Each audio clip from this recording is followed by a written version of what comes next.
Bună, dragilor, și bine ați venit la o nouă citire. De această dată vă invit la o citire generală, în cadrul căreia vreau să văd ce mesaj are Universul să vă transmită în acest moment în care vizionați acest videoclip.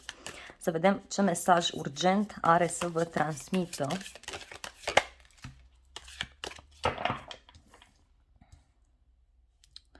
În primul rând, vă transmite să vă ascultați foarte mult intuiția cu privire la problema în care voi sunteți. Se cere să dați dovadă de foarte multă iubire față de voi, în primul rând, față de ceilalți. Vi se cere să fiți atenți foarte mult la toate gândurile care vă vin. Să încercați să vă vindecați, să încercați să-i și vindecați pe ceilalți în egală măsură. Văd că unii aveți tot felul de idei bune, sunteți foarte creativi în acest moment și Universul vă transmite că este bine să apreciați toate aceste lucruri. Să vedem mai departe. De asemenea, văd o femeie foarte sensibilă în viața voastră care ar putea să vă ajute foarte mult. În alte cazuri, văd că aveți foarte multe șanse, aveți foarte multe planuri pentru viitor, dar în privința cărora este bine să mai meditați, iarăși. Vi se transmite aici foarte intens faptul că sunteți extrem de protejați de către univers, aveți foarte multe șanse și că orice vis poate deveni realitate, mai ales dacă el vine din iubire, dacă el vine din înțelepciune. Pe plan personal, văd aici că lucrurile se calmează în următoarea perioadă. Văd că pentru cei singuri deja visați la cineva, deja visați cum anume să fie acea persoană. Este foarte bine că faceți asta, dar e bine să și conștientizați faptul că în unele cazuri e bine să nu îmbrăcați pe cineva cu o anumită haină pe care voi considerați ca fiind potrivită. Să vedem mai departe.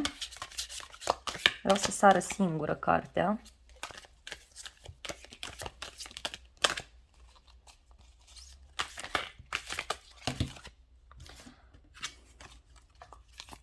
O să o extrag eu. Ok. Văd un succes foarte frumos pentru voi. Se cere să apreciați tot ceea ce aveți. Cei mai mulți sunteți într-un moment de apogeu al vieții voastre. Sunteți într-o perioadă în care ați încheiat un ciclu, în care ați încheiat o etapă mai puțin plăcută într-o relație, în viața voastră privată. Dacă discutăm de locul de muncă, este ca și cum visați cu ochii deschiși ca ceva să se termine. Vă doriți aici să avansați, să urcați și aveți toate șansele. Mi se transmite foarte intens următorul mesaj, și anume că unii puteți avea o reușită, un succes care ține de internet, de distanță. Deci poate fi o relație la distanță, poate fi un proiect la care voi lucrați și care ține de o altă cultură, de o altă religie. Foarte multă energie feminină aici. Poate e vorba de voi, iar dacă sunteți bărbați, vedeți că aveți o astfel de persoană în jurul vostru.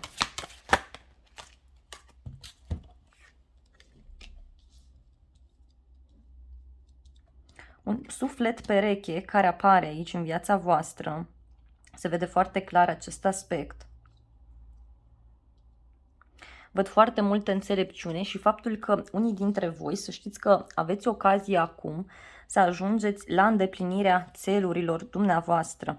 Aveți o persoană foarte sigură pe ea, o persoană care este ca un suflet pereche pentru voi. Văd pe cineva care este mai retras sau mai retrasă, ca un pusnic, și care vă poate sfătui, care vă poate ghida, vă poate ajuta să urcați undeva sus. Posibil să îi sfătuiți foarte mult pe ceilalți în următoarea perioadă și să știți că aveți un rol extrem de important din acest punct de vedere. Pentru cei singuri, să știți că poate apărea o nouă persoană.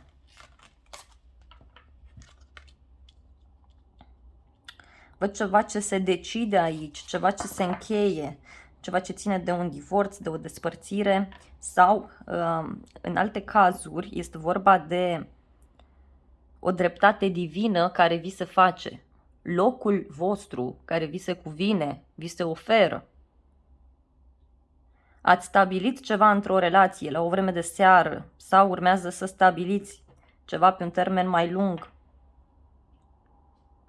Este ceva ce vă doriți voi foarte mult. Poate au fost niște lucruri pe care nu le-ați știut și acum în sfârșit le-ați aflat sau urmează să le aflați. Aici încercați să fiți foarte, foarte atenți la tot ceea ce visați, pentru că pe acolo pot veni tot felul de informații, informații prețioase.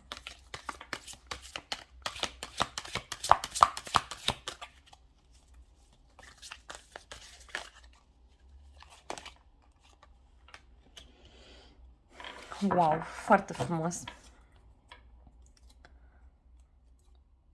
Dacă sunteți într-o relație, să știți că el este alesul, ea este aleasa.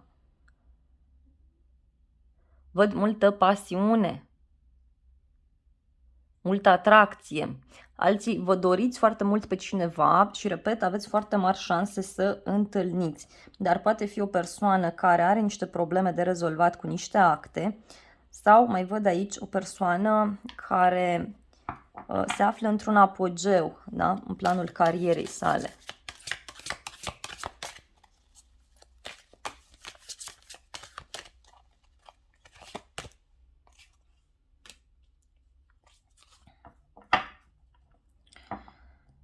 Poate sunteți într-un moment de pauză, într-o relație sau pur și simplu vreți să vă luați o vacanță, vreți să luați o pauză de la ceea ce faceți.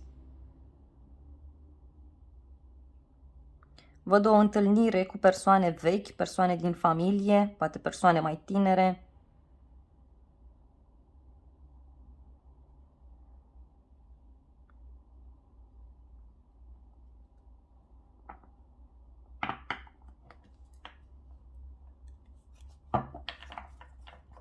Niște bani pe care îi puteți primi, iar alții văd că vă gândiți intens să vă schimbați modul în care arătați sau să investiți într-un proiect.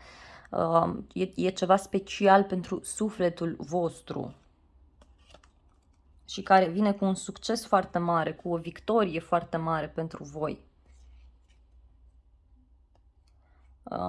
Este ceva ce o să dureze mult, da? Ceva ce se construiește greu, dar ceva ce va aduce foarte multă împlinire, foarte multă bucurie.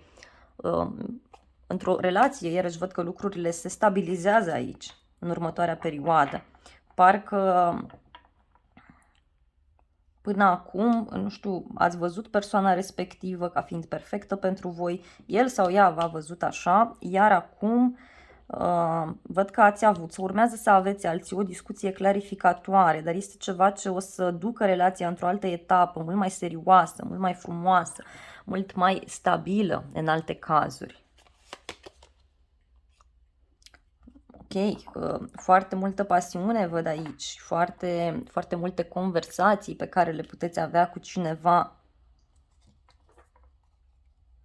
Crește pasiunea într-o relație, vi se îndeplinește un vis, o pasiune, iarăși o puteți pune în practică în alte cazuri. Și o bucurie, o mulțumire pentru voi. Petreceți împreună cu cineva, vă simțiți bine.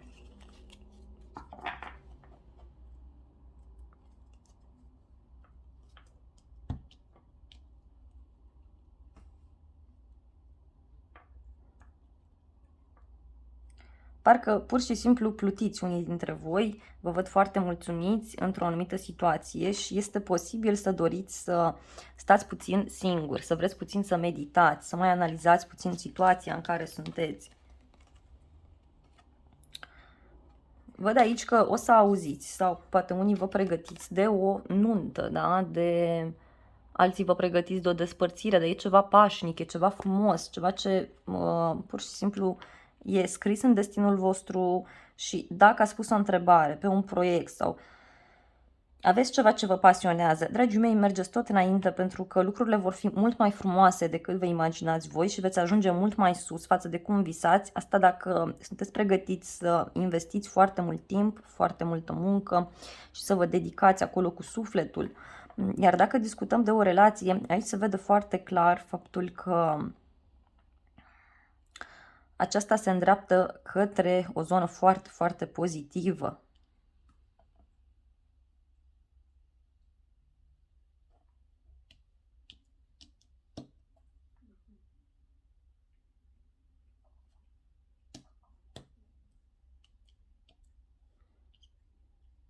Văd multă seriozitate, este ca și cum cad niște iluzii, iar lucrurile rămân mult mai stabile, mult mai frumoase. Văd că unii vreți să vă schimbați modul în care arătați. Acum e momentul, tot înainte. Este o decizie bună.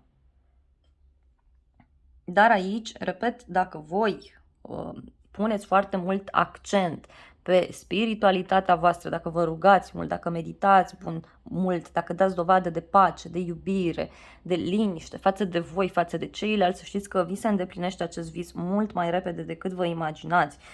Este o citire extrem de frumoasă, chiar cred că cea mai frumoasă citire pe care am făcut-o vreodată. Se face dreptate divină, se încheie ceva ce ține de străinătate, de acte. În zona locului de muncă, văd că la un moment dat ori predați celorlalți ceva, ori îi ajutați, iarăși puteți să ajutați un copil cu ceva anume.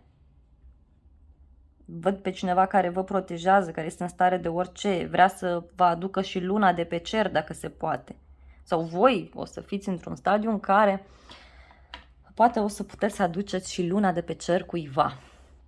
Dragii mei, haideți să vedem și zodiile implicate. Avem zodia Gemeni, Fecioară, Balanță, Rac, Scorpion, Pești, Gemeni, Balanță, Vărsător, Taur, Fecioară, Capricorn și mai văd și zodii de foc, dar mai puțin, Leu, Săgetător, Berbec. Dragii mei, aceasta a fost citirea voastră de această dată. Eu vă mulțumesc frumos pentru vizionare, vă iubesc, vă îmbrățișez cu drag pe toți, să aveți parte de o zi sau de o seară binecuvântată. Nu uitați să apăsați butonul de like dacă v-a plăcut citirea, să vă abonați canalului, să apăsați clopoțelul, iar pentru cei care vreți să mă ajutați în acest proiect și vreți să mulțumiți, puteți să recomandați canalul unei persoane dragi vouă sau să distribuiți o citire pe un site de socializare. Vă îmbrățișez cu drag și vă doresc o zi sau o seară binecuvântată.